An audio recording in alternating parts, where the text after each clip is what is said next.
I'll have to start the whole conversation again because I was talking to myself without pressing the record button. Haha, that's typically me, and I'm interested in this me that forgets things because the earlier me, who never forgot anything, is so particular, so conscientious, has started to bore me a little bit. And this is interesting when I forget something. It's like, what wants to occur? So, something got me started thinking today that what someone was saying on a video that we should not regret and we should live fully and do, listen to what we really want to do, and then later on we'll regret. And I was looking at myself saying, yep, do I regret? What do I regret? Do I regret? Well, I regret a few things I said I should not have said, but I don't regret not doing something. I wish I would want to do some things, but I know that if I didn't do it now, I'm not going to regret it because every moment is so full and rich and absolutely astounding to me internally and so many times externally that I don't seem to have time to regret. Now, it got me thinking further that where does this old notion of regret begin? How did it get planted in us? I realize that when I'm thinking of myself as singular, different from others, having an independent life of my own. That's when I feel there is an I and there is others, and this kind of sense of separation would be the root where regret grows. You know what I mean? I'm trying to research it myself. I'm actually not talking to anyone. I'm talking to myself here, and I'm trying to look deeper into how did this separation begin? Now, first of all, regret happens when I feel separated from something. Now, let me explain that further to myself, be clear that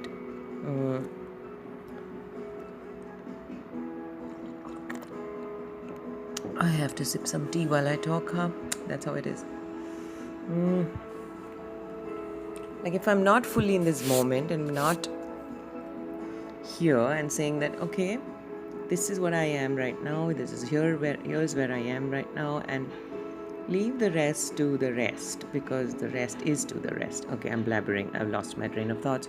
I will talk to you later because this is going really somewhere, and then because it didn't get recorded, I'm now blabbering.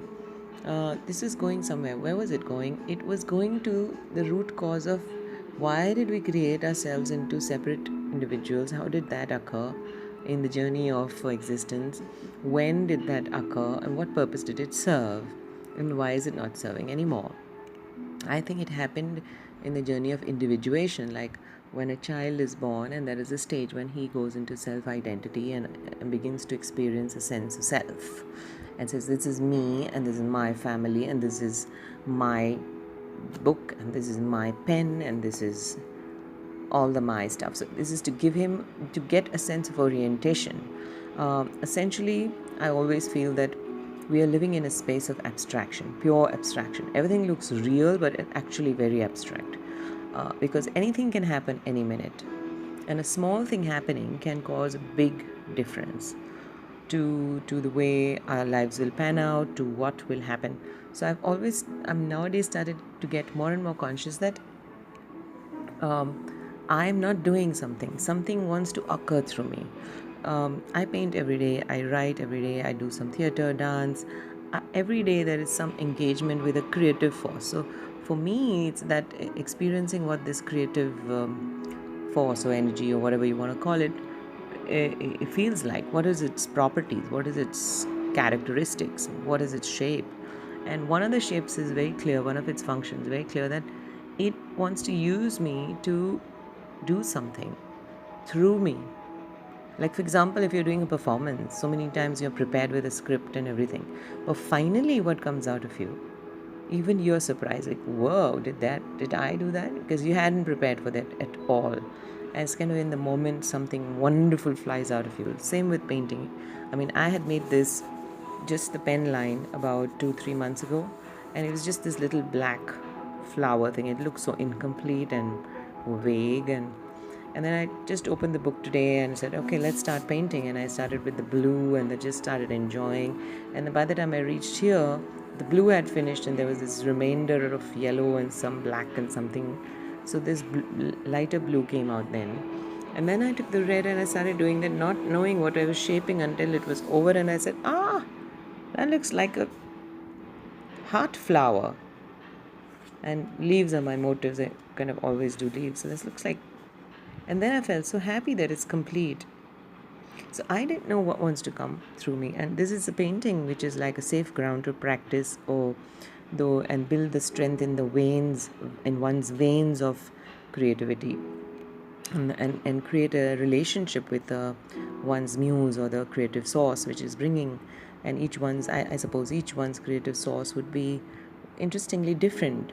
What I feel is each one's muse would be interestingly different. Like mine would be probably Loki or Krishna or some really naughty, funny and creative dancing music muse, and someone else's muse would be intelligent and scientific, and yet each individual has a muse which is a story, which the Greeks really believed in. And I am not only believing in it, I'm experiencing it, because the more I'm kind of coming from this relationship with my muse and considering myself to be a deliverer, a channel or a pipe, a conduit through which some stuff comes out and gets done, and I don't feel responsible for anything. I don't feel responsible in that sense that, oh, I must. I feel, in fact, freer to say no. I'll say no when I want to say no. And I'll say yes, and I might become something gorgeous and, act out some amazing stuff, do some brilliant things for my friends and family. I don't know.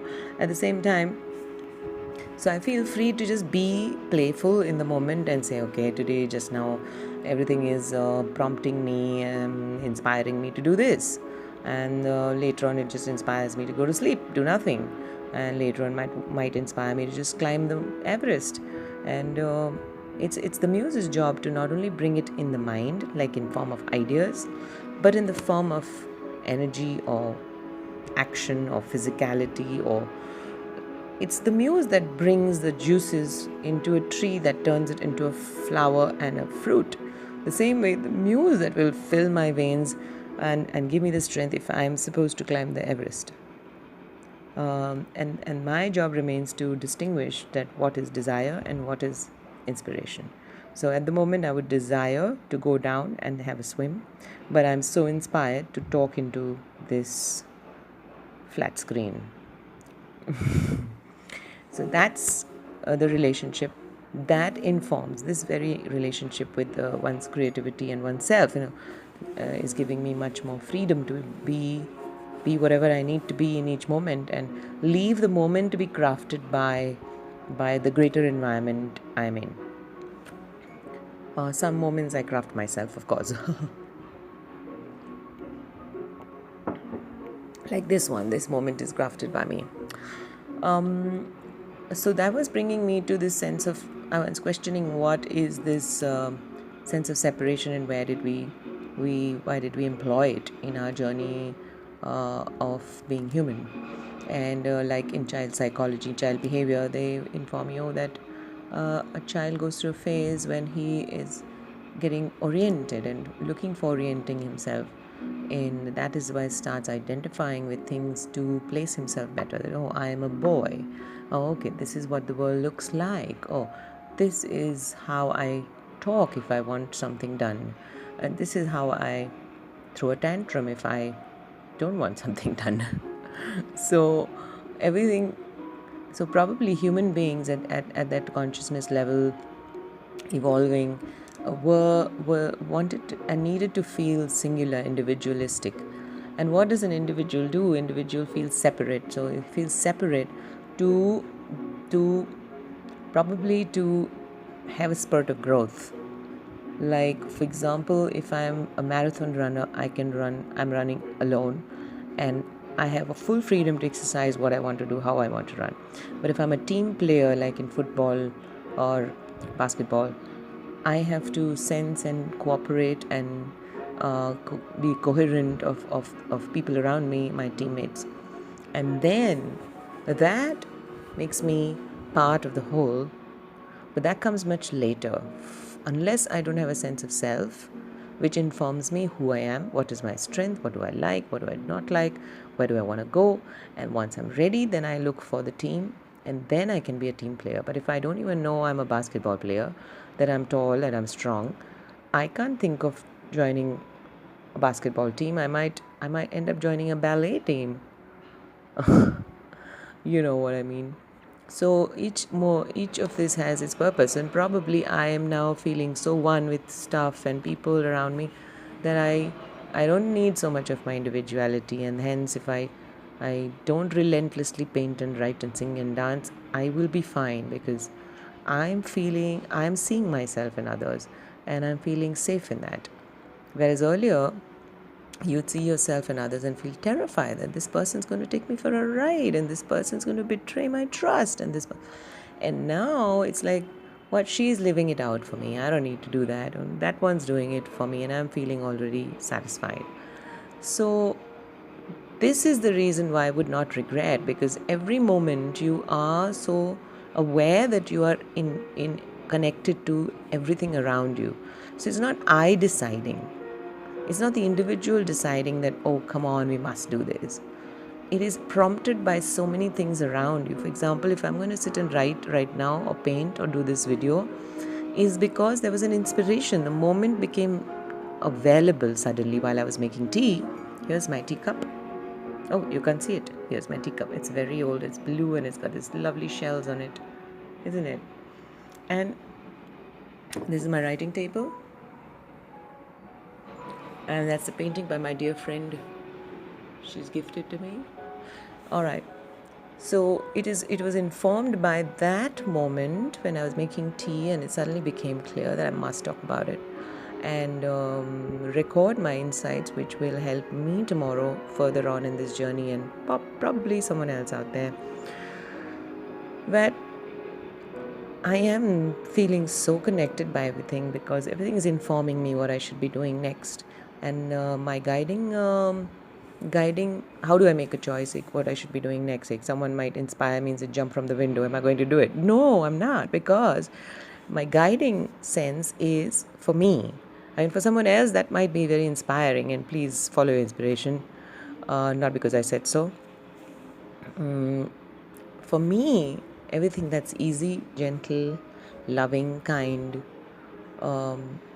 artistic, romantic, or beautiful is inspiring, and I'd go in that direction. But anything that feels faintly abusive, faintly upsetting, faintly uncomfortable, I would just not go in that direction. And the more I'm doing this, the more those spaces and people are being taken away from me. Thank you very much. It's like training the universal mind around you, that I'll say yes to this but no to this, yes to this but no to this, yes to good things, no to bad stuff. No, yes, yes, yes, yes. The more I keep doing that, universe gets the message. No point taking bad stuff to her. She always rejects it. She's too smart. So it just stops delivering bad stuff, which I am clear about what is good stuff, and I'm clear about what is the definition of good stuff or kindness. So I'm not looking for like good stuff. Okay, only if you bring me $2 lakh every month, then I'll say yes. Or I need to have my Ferrari, and then I'll say yes. Or oh, he's not tall, dark, and handsome, then I'll not say yes. No, that's not how it is.